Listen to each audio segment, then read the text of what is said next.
D flat. That's the nothing personal word of the day today. It's D flat. That's a musical note. I know you know that. D flat also. This is a triple entendre, so everyone just buckle in, stay calm. D as in James Dolan. Flat as in the absolute response by his employees and the general country of what Madison Square Garden, the business he owns, the Knicks, etc., how they're reacting to the current situation. Flat. D flat is a musical note because James Dolan is in a band. Coco was so out on this triple entendre, and I'm so in. Word of the day is D flat. What am I talking about? So there's been a absolute march of statements. Every few minutes, different people are coming out with statements, and it's part of what we talked about yesterday, where people should not be silent. They need to speak up. They need to start conversations. They need to talk. They need to listen. And everyone's deciding what they're comfortable with as a business, as an individual. We mentioned Michael Jordan. Tiger Woods came out with a statement. Frank Reich, a wonderfully written statement. Greg Popovich did an interview. He's obviously a great interview. But the Knicks have been silent. What's interesting about that is the Knicks forget the PR of the team, the lack of success of the team, forget that James Dolan puts the M in meddling in a way I've never experienced, puts the H in hatred in a way that no owner. We were always thankful to him because our group was always number 5 on the list of the most hated owners, thanks to James Dolan. He was always in the top 5. I think we're off those lists now. I don't know what list I'm on. Oh, I do know. I think we're on the Apple ratings list of podcasts and shows. Thank you for listening to Nothing Personal. But James Dolan did nothing, stayed silent. And then word came out, not reported, I don't know who the source was. There's just not been a statement by the Knicks. Okay. What's my view of whether or not there should have been? I thought a lot about that, and I talked a lot about it with Coca before the show. It's what we do. We talk about what we're going to talk about here, and we debate it, and we've got very different views in some areas, very similar views in other areas. And this is different because I understood, and I agree, every company has a responsibility to its employees and to its community where it operates. Every company has a responsibility, a social responsibility, a cultural responsibility, a financial responsibility. We all have the responsibility to be good people. At times like this, you meet with your PR people, who I can't imagine James Dolan has any PR people working for him because I'm sure they all either A, get fired or B, quit all within a month. It's terrible to be a PR person for James Dolan. The worst type of owner to work for is an owner who will not listen, not who doesn't agree and then tries to convince you of a different path and then intellectually says, we're going to go with my path today. I'm okay when owners do that. Smart, thoughtful, understanding of position. James Dolan is none of those things. Successful, rich, if you define success as money. But he's not been outward facing in any way but negative. So the employees of the Knicks, MSG, were very upset. It was reported, if not livid, that James Dolan had not sent out a statement. And so he did a James Dolan thing, and it fell D flat. He sent an internal email where he said that we know some of you have asked about whether our company is going to make a public statement about the killing of George Floyd by a Minneapolis police officer. He then says in the 3rd paragraph, and I want to focus on this, as companies in the business of sports and entertainment, however, we are not any more qualified than anyone else to offer our opinion on social matters. What's important is how we operate. Our companies are committed to upholding our values, which include creating a respectful workplace for all that will never change. Forget all of the harassment suits that the Garden has been involved in. Let's ignore that for a moment. Not for a long time, but for this moment. Forget that it is important how he operates. Let's go back to the beginning of that sentence. As a company in the business of sports and entertainment, however, we are not any more qualified than anyone else to offer our opinion on social matters. What he's saying is because he's not an expert in this area, that he then has no right to say anything, shouldn't say anything, that he can't add anything to the conversation. Well, here's what, in fact, he could have added by having an outward-facing statement. He could have said, on behalf of the tens of thousands of employees under Madison Square Garden and all of its affiliates, I would like to say that our thoughts are with the family of all those affected. However, it is our actions that they will see far more clearly. While we are in the sports and entertainment business, what could be more critical than understanding the breadth of our reach as we sit here today? Even though we haven't won squat since 1999, we continue to sell out at prices that are phenomenal. Our stock price is through the roof. Mwah, mwah, mwah. I love all of you. Therefore, I am going to use this power and this platform, and I am going to facilitate conversation, and I'm going to make sure that people understand what we do to operate our business that is so different than the other teams that it results in horrible on-field performance. But off-field, which is way more important, we get an A+. James Dolan was totally D-flat. It was flat. Today, the employees are meeting. They're so angry that word right before we went on the air, or is it called on the air when we record? Well, we don't edit it, as you know, nothing personal. We go right and release it once the 45 minutes is up. Right before we started the show today, which is a Tuesday, we read that employees are taking it upon themselves to meet without James Dolan, of course, because why would he meet with the employees? And they're so angry that they're trying to figure out what they're going to do to respond to this internal email. It brings up a very interesting point. As employees of a company, and some employees have the right to unionize, like players. Some employees don't have the right to unionize, like PR men or women, people, marketing executives. They're not part of a union. How would I feel as the owner of a team if I made a decision that I was not going to do an external memo, I was doing an internal memo, and then my employees released or did something in a outwardly way under the banner of Madison Square Garden?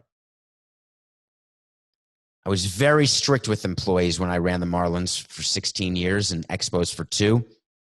I remember firing an employee because that employee wore a Red Sox jersey to a Marlins Red Sox game. And I remember thinking to myself, was that too harsh or not? And to me, it was not. It's the equivalent if you work for Coke and the president of Coke walks by your desk and you're drinking a Pepsi, you're going to get fired. That's how it goes. If the employees stand up and do a statement, if I'm James Dolan, I don't fire them. I give them the space to do what they think is right. But I sure as heck am making sure that I'm meeting with the employees and not letting them have these meetings without me. It's an important time for all CEOs, COOs, presidents, owners.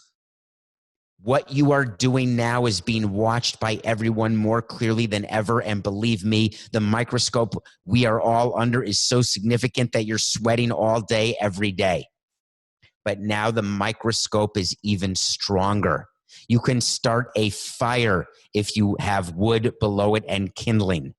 That's how bright the light is shining. There's going to be a lot of people who come out the other side of this with strong, cohesive, together companies who are making progress and helping, not hurting. And there's going to be a lot of companies who come out of this with different leadership. One of the things that I promised I would do in not staying silent, and I've done this from the beginning, I like doing corrections. I like giving you wait to sees where I think things are going to happen and either they do or don't. I want to mention something that just came up today. And I've been thinking a lot about music and the role of music. I know the music industry is quiet today. Many people are quiet in Blackout Tuesday. I've read a very interesting article that using the hashtag Black Lives Matter with those posts is not smart because people are using that hashtag as a way to search on these social media platforms. And there is information that is being given to people where peaceful demonstrations are taking place, non-violent peaceful demonstrations. And what's interesting is that people are using this. And now when people search Black Lives Matter, they're getting just black boxes. So I was thinking about music and the role music plays, and I love music. And I saw a tweet by Mark Immelman. I'm calling you out, Mark Immelman. You're a fellow CBS guy. You're a golf guru. Great podcast. And you tweeted the lyrics to a song that I loved from 1982 by Stevie Wonder and Paul McCartney. It's called Ebony and Ivory. Ebony and Ivory as in on a keyboard, piano, the black keys and the white keys. Ebony and Ivory, maybe as in Stevie Wonder and Paul McCartney. Back in 1982, 38 years ago. I would sing that song. I have it on a playlist. And here's what I would sing. Ebony and ivory live together in perfect harmony, side by side on my piano, keyboard, oboe. Why don't we? I thought that was the song. It made perfect sense. Ebony and Ivory living together in perfect harmony. Very apt. I was thinking about the song, and then Mark Immelman tweets it, except he tweeted it wrong. He said, Ebony and Ivory live together in perfect harmony, side by side on my piano, keyboard. Oh, Lord, why don't we? I thought to myself, oh, Lord, why don't we? It's oboe. Why don't we? So I went to look up the lyrics, and I got it completely wrong. My whole life, I've been singing Ebony and Ivory wrong. It's side by side on my piano, keyboard. Oh, Lord, why don't we? Which makes way more sense. Although to me, piano, keyboard, oboe, 3 instruments. I didn't know where the why don't we came for, except for I thought that it was about living together in perfect harmony. And the reason I was thinking about Ebony and Ivory is these songs, this desire for racial equality. We talked about it yesterday in a very emotional show, which I appreciate that you listened to and giving me the opportunity to talk, just like I give you always the opportunity. Do so you want to talk to Samson, etc. These issues have been going on not just for 10 years, 20 years, 30 years, 40 years, 50 years, scores of years, multiple scores of years. Is today different? We can make it different. I am willing to listen and speak because you need to do both. I won't be silent, but I will have my ears open. I will have my mind open. I will trust. I will verify. Mark Immelman wrote lyrics, I didn't trust, I verified, now I believe. That's called education. That's called willing to be wrong. What a concept. Imagine if you were willing to be wrong 1 extra time per day. 1 extra time. It's not easy. Most people are never willing to be wrong. I am. I'm wrong all the time. And then I'll correct it. MLB is on a streak, folks. They are on a wrong streak. Not the commissioner's office by itself, not the players by themselves, not the owners, presidents, every one of them. Them, not us. Actually, I'm going to pay the dollar. Every one of us. I'm going to pay the dollar to you, Coke. I pay a dollar every time I say we instead of them. I was in baseball 18 years and then got fired by Derek Jeter. Jeter. By the way, for those fans of Nothing Personal, You can send your thank you to Derek Jeter. He's taking emails now. If you're not a fan of the Marlins because I'm gone and you actually miss me, maybe I'll come back. Not. So MLB has been fighting with the players back and forth. It's in the news every day. We talk about it nonstop because it's amazing. It's content that's made for nothing personal, trying to explain to everybody what's really going on. It's time to do it again. MLB is using ESPN and Jeff Passan to leak information. They switch off. Sometimes they use Ken Rosenthal. Sometimes they use themselves. It's a leak festival. Jeff Passan there's the possibility of MLB proposing as a counter to the players' proposal of playing 114 games. MLB said, how about 50? 50 games. That's roughly a third of a season. It's about 30%, but I'm going to call it a third of a season. There's 162 games. 50 would be a third of 150. But just give me the rounding error because it's going to be very important for the next thing I say about the significance of a 50-game season and why there is zero chance that MLB, you know what, Coca? That's the wait to see today, by the way. Wait to see is when we tell you to wait and see. There will not be a 50-game regular season in baseball. If baseball plays, it will be more than 50 games. Let's just get it right out there. Done. Now, why is MLB sending a proposal for 50 games or leaking the possibility of a proposal for 50 games? You have to go back to the beginning of the negotiation where MLB said that every game we lose $640,000 a game. Every game. We open the doors, no fans, $640K. Right down the crapper. One of the great things you'll learn in business school, which I didn't go to. I went to law school. I prefer law school to business school. One of the great things you learn is the following concept in business. Let's say that you make a microphone, and every microphone you make, you lose $1. Every one. And then you say, don't worry, we'll make it up on volume. Do you get that? If you lose $1 for every microphone you make, and then you make 20 microphones, you've now lost $20. Therefore, you have to stop making microphones. Baseball is saying it is critical that we play as few games as possible because we're losing money every game. And by the way, we're trying to listen to you. You want your prorated salaries, which means quite obviously that every game you play, you want to be paid 1/162nd of your salary. So now baseball is saying, well, we'll play 81 games or 100 games, but you're only going to make 30% of your salary. The players said no chance. So MLB said, no problem. We'll give you the prorated pay, 1/162nd of your full salary. Our pleasure. By the way, how does 50 games sound to you? Now you're making 30% of your full salary. Fair enough? Are we good here? It's not going to fly. There's no chance it's going to fly, and I'm totally fine with that because it's just part of a negotiation. Page 1 of textbook negotiating. This gets us back to an 80-game season at some point, starting sometime in July and August. It makes perfect sense. The reason why people get so panicked with these negotiations and with the public nature of them is very simple because you're thinking emotionally. Take the emotion out of it. You want baseball back? This is the process that you're going to have to go through. The best way is stop listening to all the rumors. Although, hey, on Nothing Personal, I'm going to tell you what they actually mean so you can read them, listen to them, and then come back to me and we'll fix your problem. Now you should be happy. It makes sense. Let me give you one last reason why MLB is doing what it's doing. You've read a lot about a disagreement over this March 26th agreement signed between the players and the owners. I've talked about it in detail. I've explained to you that my view is that there was going to be a further negotiation if the owners determined that it was not economically feasible to play with fans.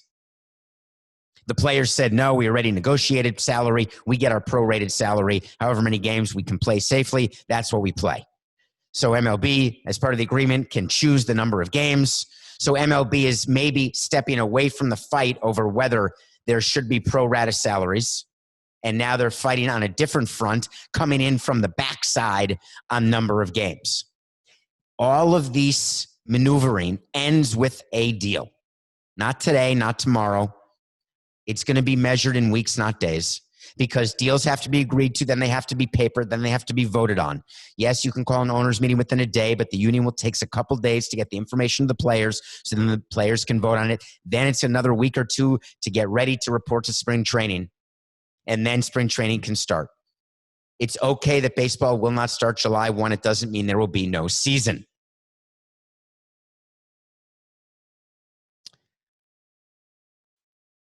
Baseball consistently gets maligned, is the word I like using. Gets maligned, criticized, people angry all the time, all the fighting with billionaires and millionaires. Have some thought of not being so tone deaf like Jim Dolan. Get into the B major. Is that a musical note, Coca? B major? I think it is, or maybe it's B minor. I don't know. I had to learn notes when I played the clarinet because in my elementary school, I had to play an instrument. And you know why I chose the clarinet? I just thought to tell you this. It is nothing to do with anything because it was the smallest thing I could carry. And I loved the fact that I wouldn't have to schlep a huge instrument. Who would choose to play those huge cellos and have to carry that around everywhere? Or like a tuba? It just didn't seem economical to me. I was a tiny guy. I wanted to be a clarinet guy, small. The only issue is I didn't realize having the reeds in your mouth and how that weird feeling, it's like eating paper napkins. Needless to say, I learned a few notes, didn't do well. My voice changed from soprano to baritone, and I was well on my way to being kicked out of chorus as well. So there's a lot of tone deafness that's going on. People say it's just baseball, but it's not. You learned on Nothing Personal that all the sports, NBA, NFL, they're going to have a problem. MLB is forced to deal with it now because their season hasn't started. NBA did 70 to 80% of their season already. They could go straight to playoffs, and teams are not going to be hit as hard this year with the lack of fans in the building the way Major League Baseball will if you go a full season without fans. The NFL, if there is only 20% capacity in in stadia. There's no ballparks. Actually, where the Oakland Raiders no longer play in the Oakland Coliseum. I think they're now opening in Vegas. I think that stadium is now finished and ready for occupancy in Vegas. So these stadiums, if they're empty, there's a huge amount of revenue that's going to be missing. The NFL and the NBA have luxury tax thresholds and salary caps. And I've told you there is going to be fighting. There is going to be, it may not be as public as baseball, but there are going to be issues between the players' union and the owners in all of these sports. Right now, they're all playing nicely in the sandbox. It's really easy to captain a ship when the waters are calm. It's easy when you're doing your draft from your basement. It's easy when everything's great. You're doing everything on time. You release a statement here, you release a statement there. You pretend the kneeling thing didn't happen in your sport. You move along. You love your fan base. Rights fees are over the roof. Networks, gambling. Everything's going great. But the reality is, you know very well that captaining a ship during calm waters is simple. But when the tsunami comes, you better have someone who understands how to handle the rudder. Right now in the NFL, there are multiple sources saying that both the players and the owners are acknowledging that important negotiations will be happening soon on how to deal with salary caps for 2020 and beyond. Because you've known this forever because we told you here. The salary caps are going to go down, and there are teams that signed players assuming the salary cap would increase at the rate it had been increasing for years. Think about the Houston Rockets and all the maximum salaries with Harden and Westbrook and yada, yada. If that salary cap goes down and their salaries stay so far above more than they calculated, their luxury tax bill will be so high there'll be nothing they can do. And we know the owner of the Rockets, whose name I won't say because I get it wrong every time. I think it's Fernita. for Nada, he will have an issue. It's for Tita. Thank you, Coca. One day, Coca, one day. We know in the NFL there's going to be major revenue losses with no fans in the stands. We know it. There will have to be an agreement. The problem is the NFL has calm waters. There's no deadline. They don't need to have an agreement right now because they don't need to start their season as soon as possible because they're not missing time right now. But as it gets closer to training camps in July, they better have an agreement or those players won't be going to training camps, which, by the way, I have a wait to see on the training camps. Keep that in mind. The wait to see on the training camps is that they're going to be delayed. I said because of COVID, but it could be because of labor issues. It's going to be very, very interesting to see what happens. Mark my words here. This is not a double wait to see. We'll talk about it another day. There will be some back and forth because players have no idea the impact the NFL is going to go through. No idea in the NBA. LeBron James and his group of leaders, Chris Paul, etc. While their relationship with Adam Silver is absolutely through the roof, over the moon, everything's glorious and wonderful as they skip down the yellow brick road toward Oz. When they get to Oz, it's going to be a small problem. You'll see it. So Major League Baseball continues to decide how they are going to operate, how they're going to come to an agreement, because they have to do it now. They have no choice in the matter. And I've been frustrated. I told you this. I have been frustrated that there is not a uniform way of dealing with certain of the issues. And we talked about Republicans versus Democrats. We talked about giving power to the states versus taking power federally through the federal government. And those are real issues that Democrats and Republicans disagree on. Big government, small government, by the way, that's the tip of the iceberg of the issues, but you can't have an iceberg without a tip. You can't begin to understand the depth of the iceberg until you know the length of the tip. That was a single entendre completely until I finished saying it, and then it became a double entendre. So in baseball, what's happening is that people, are you editing that out, Coca? You better not. It's not the end of the world. Baseball teams have been paying minor leaguers $400 a week. They agreed to pay through May 31st. We're now June 2nd. June 2nd, I think, is today. Hold on, checking. Yes, it is. And now all these teams are coming up with new philosophies, new plans. What are we doing with our minor leaguers? And there has not been a consistent approach, and it's made baseball look terrible. And I wanted to point out a few for you to ponder and understand how teams could run so differently, because they can, they are, and they each have their reasons. I want to start with my friends in Washington, a team owned by the Lerners. Ted Lerner won the World Series on his 94th birthday. Ted Lerner reportedly worth several $billion, which, by the way, whatever the net worth of an owner is to fans, that is a huge deal. You're a billionaire. Why wouldn't you pay Bryce Harper an extra $10 million a year? You're a billionaire. Why wouldn't you lower the ticket prices? You're a billionaire. Why wouldn't you sign this player, pay these players, help me with more hot dogs, give money to this charity? Well, because then all of a sudden you wouldn't be a billionaire. But Ted Lerner does more than his share, extremely charitable. His son, Mark, is now the control person. They've had some issues, and they always have had issues because they are very big real estate. Is it magnates? I'm blanking on the word, a powerful real estate family. I think it's magnate. But if I'm wrong, I will have repeated it, so you're going to think that I really think it's magnate, but I don't know.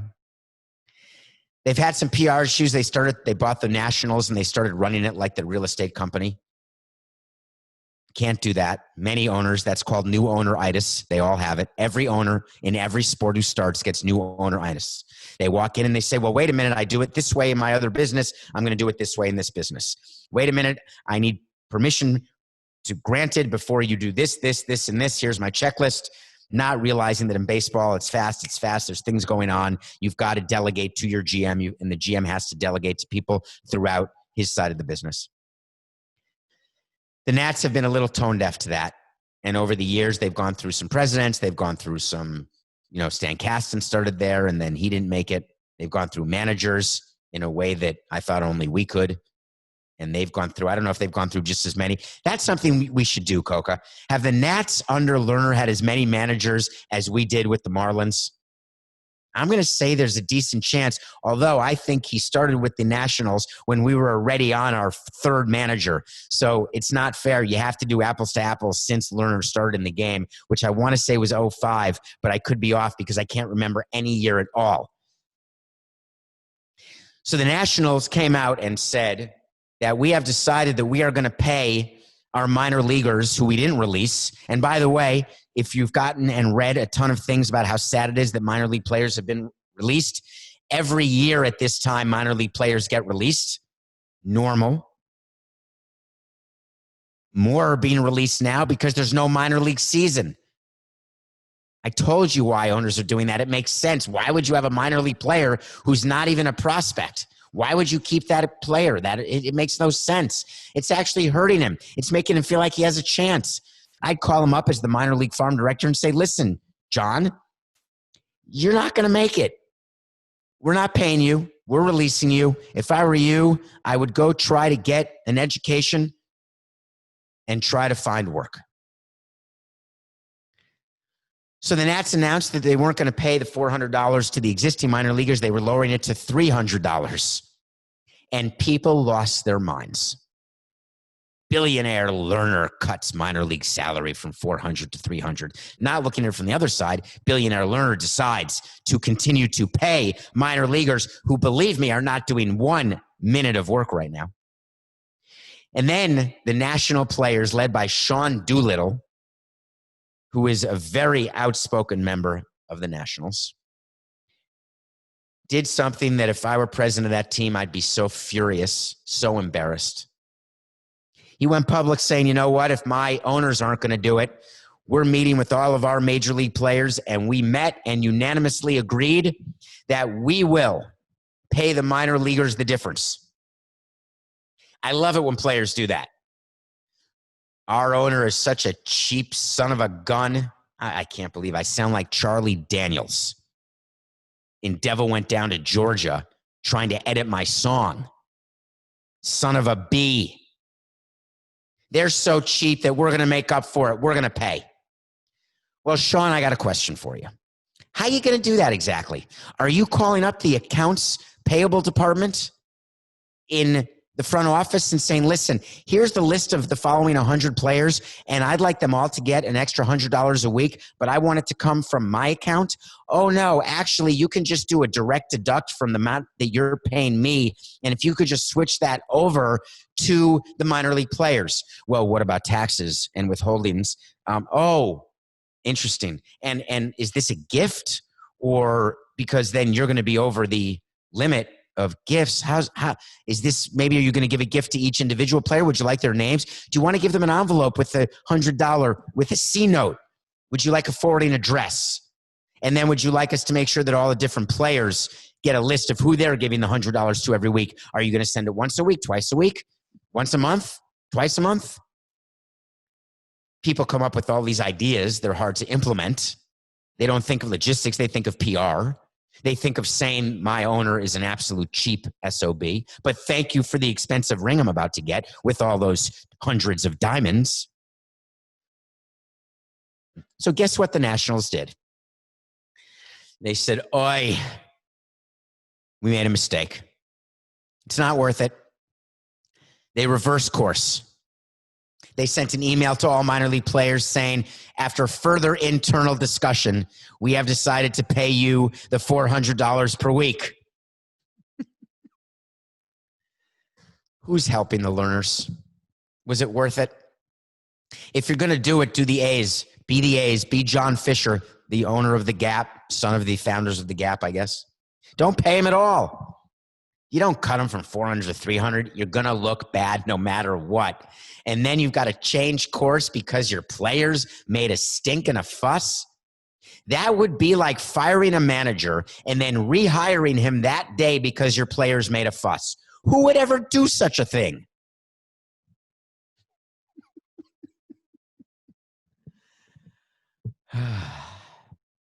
Dayton Moore of the Kansas City Royals said, "We've made a decision that we are paying our minor leaguers." What he didn't mention is that there's a new owner of the team. His name is John Sherman, no relation to Bruce, owner of the Red Sox, owner of the Marlins. When you're a new owner of a team, you haven't played a game. Number one, you're despondent. He paid the equivalent of $1 billion for the Royals, and there's no season happening right now. And he said, I better get some public goodwill here. Hey, Dayton Moore, my new GM, who we're not going to fire you quite yet. We're going to see how you do at the rebuild. How about a quote on this? Dayton Moore had a great one. Understand this, Dayton Moore said. The minor league players, the players you'll never know about, the players that never, he meant who never get out of rookie ball or high A, those players have as much impact on the growth of our game than 10-year or 15-year veteran players. They have as much opportunity to influence the growth of our game as those individuals who played for a long time, because those individuals go back into their communities and teach the game. They work in academies, they're coaches, etc. They're growing the game constantly. So we felt it was really, really important. By the way, from a writing style standpoint, or even a speaking style standpoint, I have advice to those listening. And if not, just fast forward 10 seconds. You don't have to put really, really. It's like saying, to be honest. Don't ever say to be honest, because then it means you're not honest. Really, really important. Don't ever say it goes without saying, because then don't say it. It goes without saying that I feel it is really, really important to make sure, to be honest, that we get this right. I'll never get those 10 seconds back. Neither will you. So we felt it was really, really important not to release one minor league player during this time, a time we needed to stand behind them. Well, I don't know what's different between this time and next time when you're going to release them, because if these players don't get out of rookie ball or high A, do you know what you do with those players? Dayton knows, but he's not going to put it in the statement. You know what you do? You release them.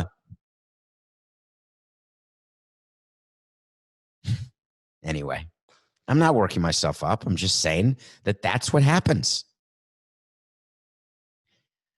Other teams like the Cubs are doing pay cuts to executives.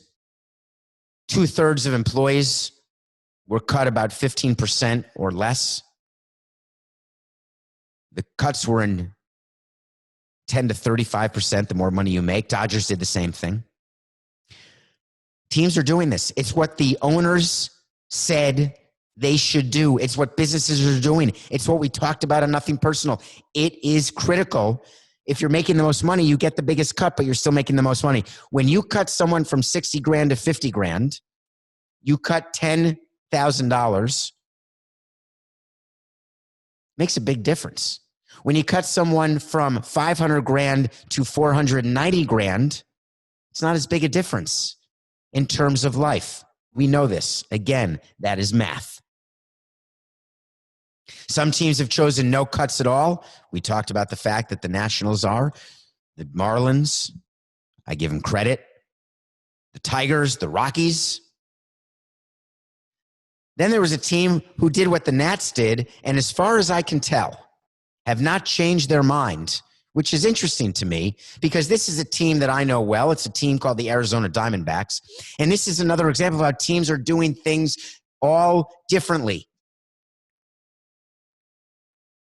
Derek Hall, when announcing salary cuts, we care deeply about our employees, which make these decisions even more difficult. We have tried to minimize the impact as much as possible, but these are truly unprecedented economic times, and we recognize that this is affecting everyone in our organization and community. We continue to hope and believe that we will play baseball in 2020, but it has become clear that it will be without fans. Unfortunately, changes were necessary in order to be in a position to recover when we are able to return to normal operations. I want to talk about the last sentence, because all the criticisms that are being given to companies who are furloughing, releasing, firing employees, and I've said it's a numbers game. At the end of the day, if you have 50,000 employees and you furlough 10,000 of them, yes, you have cut your staff by 20%, but you've done that in order to make sure that you can sustain, and when the business comes back, 10,000 people will be hired again. the Diamondbacks, whether or not the owner's a billionaire or a millionaire doesn't matter. The reality is that as a president of a team, the way Derek Hall is, and he's a great president, you have to know that he's making decisions along with the owner, Ken Kendrick, with an eye toward the future. We've talked during this Nothing Personal specifically about the fact that looking at the future is critical, because if you only pay attention to now and think that the seas are calm, it's like being in the eye of the hurricane and saying, wow, what a beautiful day, let me get sunscreen on. Not realizing that the dirty side is about to whack you. I just wish all teams were a little more uniform. Today is day 79 of the MLBeard Challenge. Yesterday's show, thank you for listening. I'm not going to, it's strange. It's supposed to be a day where I'm not tweeting today, not doing any self-promotion. I wanted to make and let people breathe and understand that Blackout Tuesday, however I can do it. But the fact of the matter is that part of what I want to do is continue the conversation and have people paying attention if they want, and you're choosing, and I appreciate by telling your friends about Nothing Personal and downloading it. I appreciate what you're doing and subscribing to the new YouTube channel. It's good. I don't know how to find the YouTube channel, but maybe you can. Part of the beard challenge is we're not going to shave until baseball starts. I am losing weight.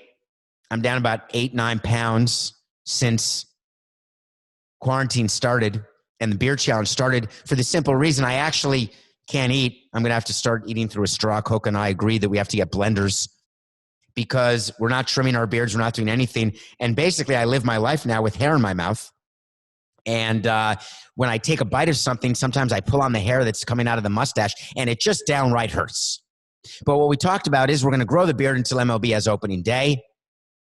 And for 100 days, Nothing Personal is giving away $1,000 a day to organizations. And for the first 77 days, we did it to organizations helping people impacted by COVID-19. For the last 23, we said we are changing it. We are making a change, and we are continuing with that change today on day 79. And you will see it throughout. There will be a theme through 100 days of giving. Organizations that are doing things to help continue the conversation of racial equality. Organizations who have chosen to find ways to make a difference, trying to level a playing field, trying anything possible so that history can judge us in a far different way than it is right now. I went to law school at Benjamin N. Cardozo School of Law in New York. It's affiliated with Yeshiva University.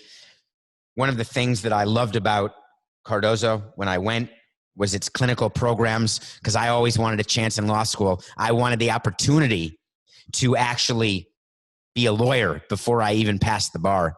And there were these clinicals where you could represent indigent appellants, people who couldn't afford real lawyers, and they got students.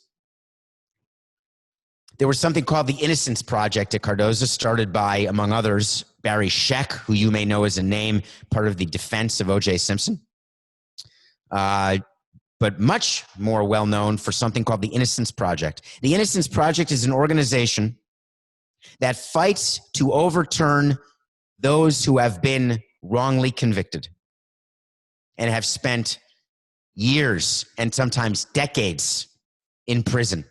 And he works to free them, those who have been wrongly convicted. The reason I'm giving $1,000 to the Innocence Project is that part of what we talked yesterday, having people and giving people the opportunity to make a choice between right and wrong is so important. It's the number one. What's the opposite?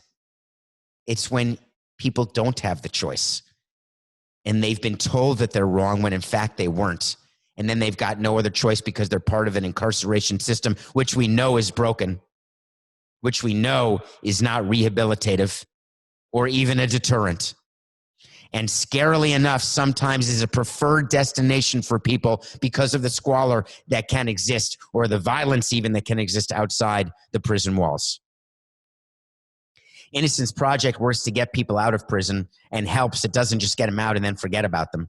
Helps them after 10 years, 20, 30 years, get out of and back into society.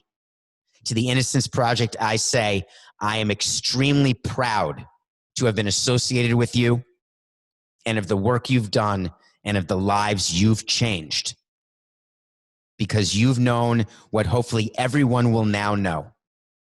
When you speak up, when you make a difference, you can change lives.